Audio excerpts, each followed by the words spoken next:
Welcome to the number of the day. It is the 19th of August. The number is 4.3%, which is South Africa's latest inflation figure. And it is good news for the cost of living that we talk about so often. The economy was running hot. Prices were rising too quickly, and essentially inflation looks at the rate at which prices are increasing. So in another sense, we can say that the economy has cooled or inflation has eased off. The Reserve Bank's target, you'll recall, is 3%. So we're still above that. But we began this year ushering in a new era of low inflation. We hit 3%. Then the war happened and prices started to rise.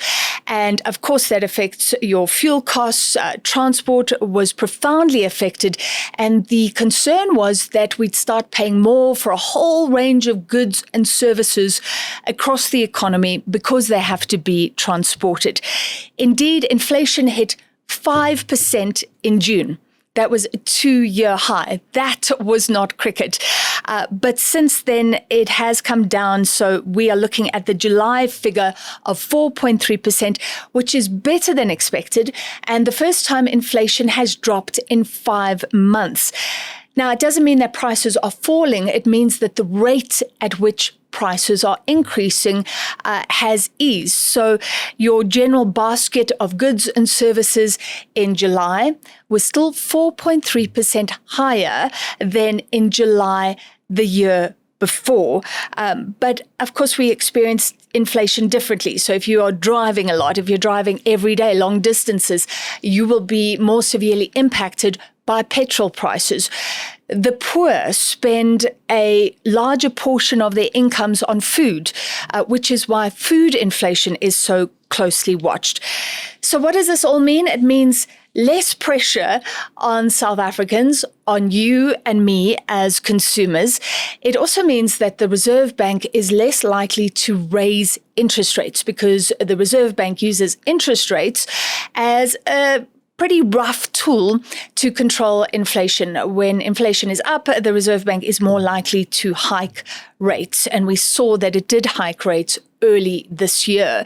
But this means at its next meeting in September, it's likely to hold. Some economists are even talking about potentially the Reserve Bank dropping interest rates towards the end of the year. But it all depends on what happens with the war. And certainly right now, while there's not much bombing, the US and Iran, a ceasefire has lapsed and they are not meeting eye to eye.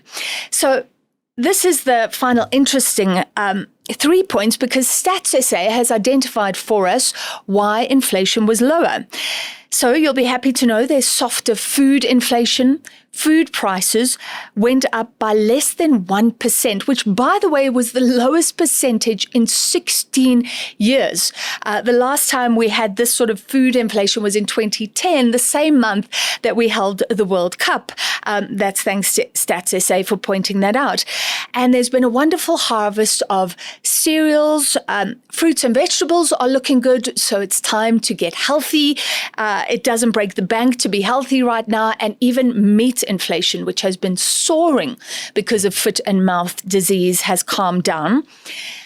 Lower municipal tariff increases. Now, this will be a surprise to many people who are bracing for those price hikes that we generally see in July when electricity prices go up, water prices go up.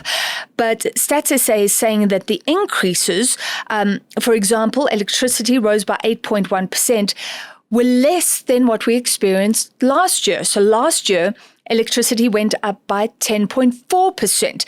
So water tariffs also rose, but less than last year. So something to be grateful for if your water is running and your lights are on. And finally, of course, petrol and diesel prices dropped in July. We're now in August, and we saw that this month, petrol dropped, diesel rose again, and unfortunately, price hikes are on the cards for September, given the current oil rate.